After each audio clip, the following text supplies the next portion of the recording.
municipal funding in Canada and open up the discussion on the real need for a municipal growth framework. This has been the key issue for FCM and our members over the past year, and it is essential to unlocking so many challenges confronting our communities, from housing and homelessness to rural and northern and remote priorities, to protecting our municipalities from the effects of extreme weather and climate change. A huge amount of effort has gone into that campaign. It's gained real traction, and it's poised to take a major step forward. That's why right now we've got a short video presentation to sum up where the historic campaign for a municipal growth framework all started, which was just last year at this conference with many of you present. This video will give you a clear sense of how much ground we've covered in the last few months and just how transformative this campaign promises to be for Canadian communities. So let's watch it together now. Canada is a story of growth. Since our founding in 1867, we evolved from this to this. But the way we finance municipalities is stuck in the 19th century. It's time for an update. And that is why we need a new municipal growth framework. And to be very clear, that means a revenue tool that grows with the economy and redefining the way we engage across orders of government. We can't build our future with the tools of the past. We municipalities were tackling 21st century problems with 19th century tools. Municipalities, rural and urban, are struggling to deliver the critical services citizens need. FCM is on the front lines every single day, calling on the federal government to join us in finding a new way to provide Canadians with the quality of life they deserve. We collaborate with everyone who has the good of our communities at heart. Our work, the work of everyone here, has led to real wins for Canadians in the last year, empowering municipalities to build stronger communities of all sizes. The $6 billion Canada Housing Infrastructure Fund, $1 billion for urgent municipal water infrastructure needs, $500 million for municipal community, culture, and recreation facilities, incentives for healthcare professionals to practice in rural communities, the doubling of the volunteer firefighter tax credit, $291 million for growing Canada's community canopies, $530 million for local leadership for climate adaptation, and new resources for municipalities to combat the opioid crisis.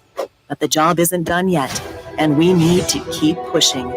I'm open to different solutions. There's a unique municipal growth framework FCM is pitching right now.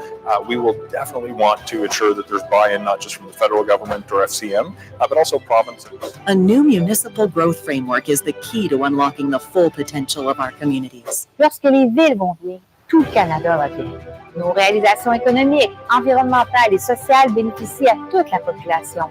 Let's build a new approach, because we can do big things in this country.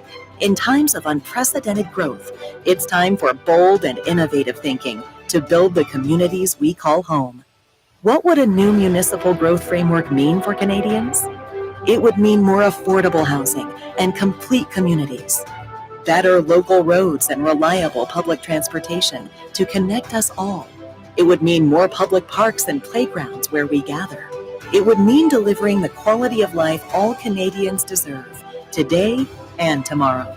All Canadians need all of us working together to finally get this done. The time is now.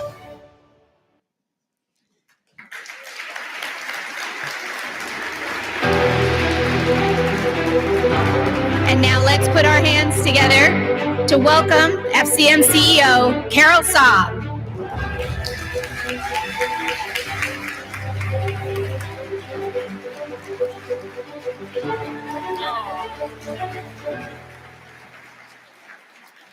Good morning, FCM. Welcome, bienvenue à toutes et à tous. It's great to be here in beautiful Calgary. Thank you, Catherine, for that very kind introduction. And to all of you in this room, we're so glad you could join us for what I know will be an inspiring few days. This is the biggest FCM conference in our history.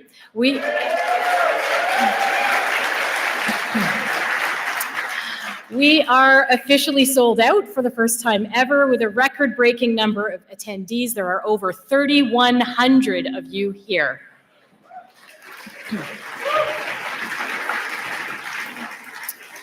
Incluant le plus grand nombre de délègues qui viennent de Québec depuis le Congrès annuel tenu dans la belle ville de Québec. Bienvenue aux Québécoises et aux Québécois qui sont ici à Calgary. We're also thrilled to welcome a huge and the biggest number of our amazing members from Alberta. Thank you for being here with us. Thank you all for being here with us. And let me first give a huge shout out to Mayor Gondek and her team for the warm welcome. You know, hosting the FCM annual conference is a very big job every year. They have been incredible partners. Please join me in thanking them.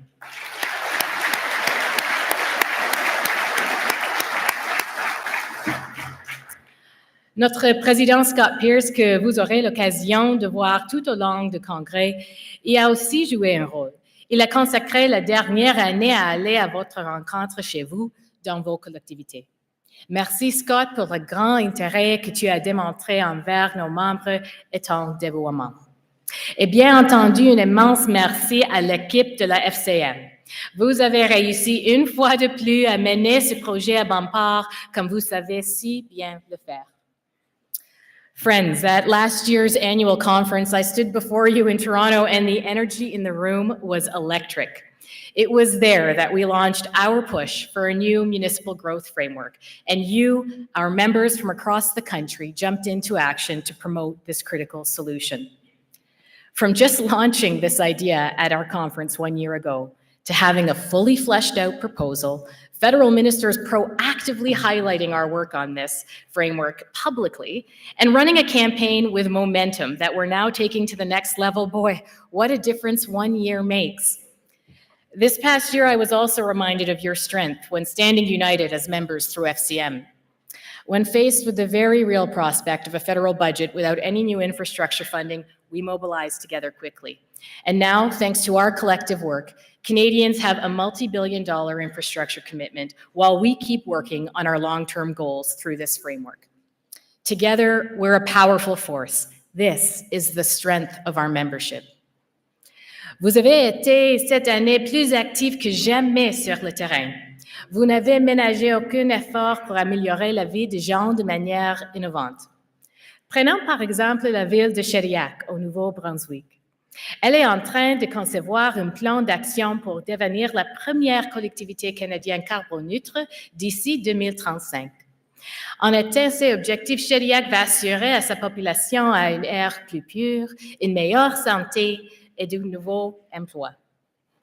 For the town of Innisfil in Simcoe County, Ontario, growth and job creation have been a key focus. Building on their successful partnership with Toronto Metropolitan University's Business Incubator, the town launched new programs to support startups and existing growth-focused businesses, helping local business continue to innovate and thrive. Victoriaville, au Québec, a lancé le programme 3-30-300, une initiative originale qui vise à ce que chaque résidente et résident puisse 1. Admirer 3 arbres de sa fenêtre, 2. Vivre dans un quartier agréable ayant un couvert forestier de 30%, et 3. Avoir accès à un espace vert ou à une parc et un rayon de 300 mètres autour de sa demeure. Victoriaville va donc planter des milliers d'arbres qui amélioreront la qualité de l'air et le bien-être de toute la population. In Halifax, following last year's devastating wildfires, they're bringing in new cameras that will use AI to monitor for signs of smoke. Theirs will be the first municipal fire department in Canada to use this Fire Scout technology, enhancing safety and peace of mind for all residents. And let's not play into this being about big cities or small towns, because communities of all sizes are innovating, generating growth, and creating jobs. I had goosebumps, truly, when FCM board member Randy Golden told me what was planned in her community of Yorkton. Yorkton's in the process of realizing plans to further expand their canola crushing plants, both of which have doubled since their creation in 2009. And get this would have Saskatchewan crushing more canola than the entire United States.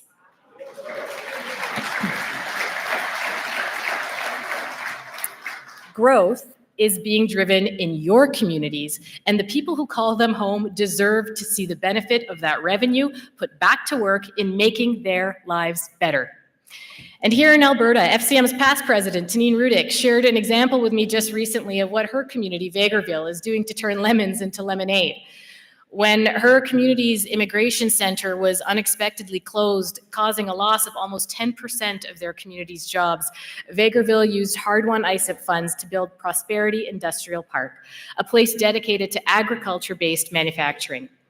Now its first tenant, a sustainable green wallboard manufacturer developing affordable housing, has a new residential project planned right in Vegreville.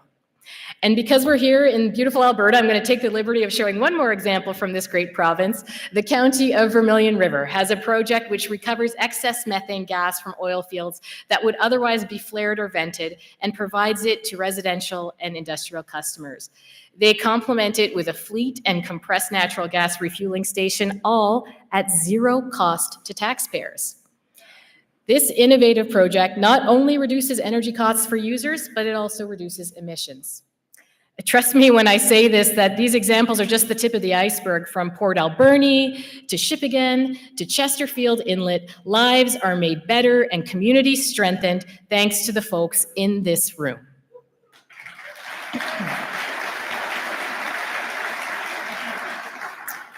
Ces initiatives sont tellement plus qu'une simple question d'argent, d'entente ou d'annonce. Ce que les unit d'abord et avant tout ce que sont les gens. Having been with FCM for 14 years and serving as your CEO for the past 4, I know who you are as municipal leaders. You work tirelessly and too often thanklessly to make lives better for the people in your communities. Because at the end of the day, what matters is Canadians and their ability to live a good life in a good community with fair access to quality services. But delivering on the things people so desperately need and deserve is getting harder. We know, and Canadians know, that the status quo isn't working. While municipalities are still supporting millions of people every day, this is despite the many hurdles you face. And local governments can't be expected to pull off the impossible time and time again, and our window to course correct is shrinking. Canada's population is now over 41 million and growing fast. And this growth is a good and necessary thing. I said so at last year's conference, and it remains true today. With an aging population, declining fertility rates, and labor shortages still impacting many sectors and regions of the country, Canada needs this growth. And new Canadians bring their diverse skills and talents that enrich our communities and promote innovation in countless ways. Mais le vrai problème, je vais le vous dire, c'est que nous n'avons pas du plan pour transformer cette croissance en succès. La vie évolue à toute vitesse. Les outils à notre disposition sont limités et ne suffisent pas à suivre le rythme des besoins qui s'ajoutent. Il nous faut plus de logements. Il nous faut des infrastructures qui résistent mieux aux effets du changement climatique. Il nous faut des centres communautaires, des services et des programmes de proximité accessibles. Ultimately, what we need is a vision for what we want this country to look like in 5, 10, 50 years, and an actual plan to get us there. Instead, we've had decades of small thinking and short-sightedness from consecutive governments, which has left municipalities patching holes and allocating resources based on what's likely to break first. As professionals who lead municipalities, I know you're frustrated, and you know better than most that Canadians are frustrated. People everywhere are struggling to afford basic necessities for themselves and their families. The result is a population that is stressed, anxious, and losing hope quickly. My friends, there's no good reason for it to be this hard in a place like Canada. We need an overhaul now. We have to believe in and invest in the promise of our communities and the promise of this country. To build a better Canada, we have to empower local governments who have been handcuffed by an outdated funding model from the 1800s. Canadians are asking for a lifeline here, and as the order of government closest to their daily lives, municipalities are best placed to deliver it. And so, as I'm sure you're already sensing, a new municipal growth framework is job number one. Now, with a comprehensive policy position, we'll work and negotiate with partners on the specifics, but let me state again very clearly, the framework must include new revenue tools fit for the 21st century, as well as predictable funding that grows with the economy. This would give our communities the authority and resources they need to deliver real results for people. C'est ce message que nous avons martelé haut et fort au cours des 12 derniers mois. Et les décideurs l'ont bien entendu. Parce qu'ils savent que la population mérite d'avoir accès à des services et à des programmes qui répondent à ses besoins, qu'elle mérite un milieu de vie agréable et sécuritaire. Ils savent aussi que des changements s'imposent pour bien servir les Canadiennes et les Canadiens. While we're making really good progress, we cannot relent because there are still some who will say that this framework is too grand, too ambitious an idea in a country as complex as ours.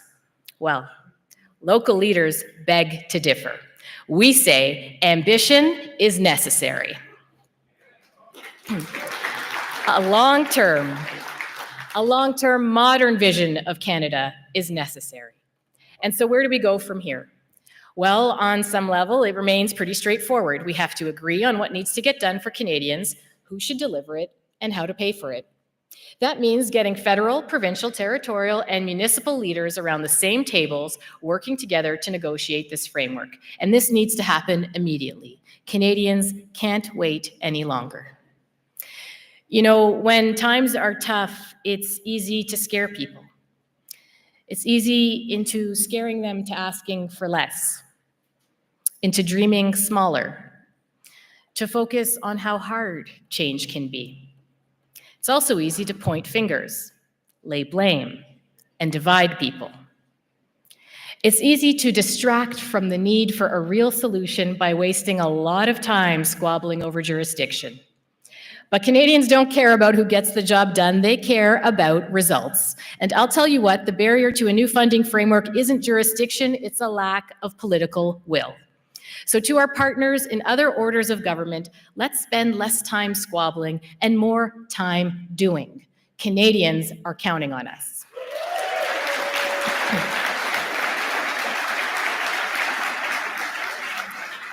And on behalf of the people we serve, local leaders will not lower our ambition, nor will we quietly accept blame instead of a plan.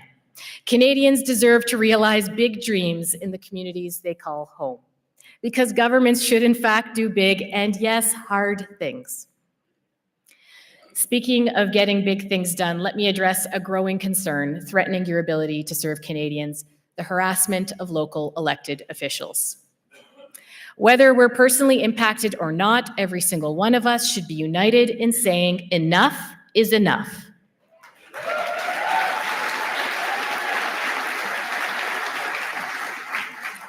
Il est inacceptable que des personnes qui travaillent tellement fort pour améliorer la vie de leur communauté soient la cible de menaces et d'une hostilité extrême. Et trop souvent, ce sont les femmes et les membres du groupe en quête d'équité qui sont les plus ciblés. Non seulement ces abus font souffrir les élus, ils minent aussi le fondement même de notre démocratie. FCM will be taking on a bigger role in leading this conversation. It is crucial that we restore civility in our discourse and foster a nationwide culture of respect.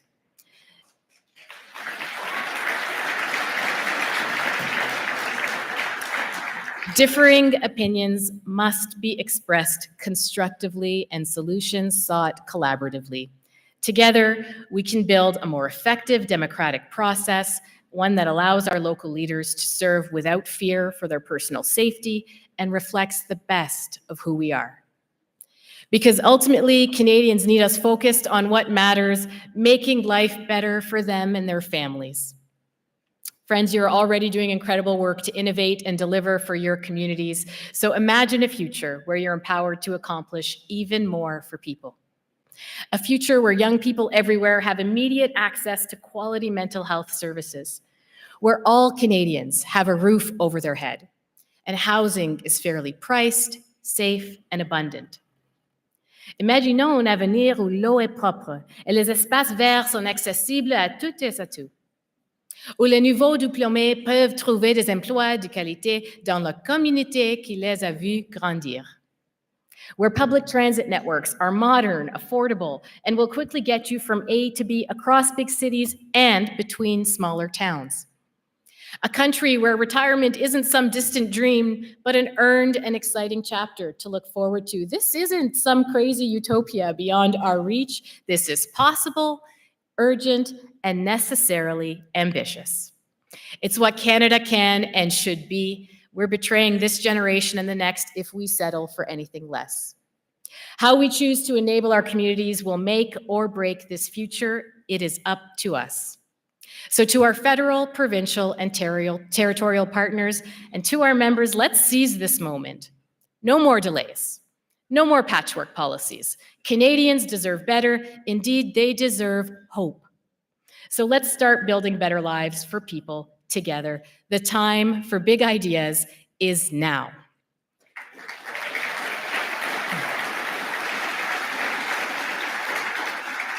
It is my absolute honor to work on your behalf, and we're going to get it done. Merci beaucoup. Go Oilers!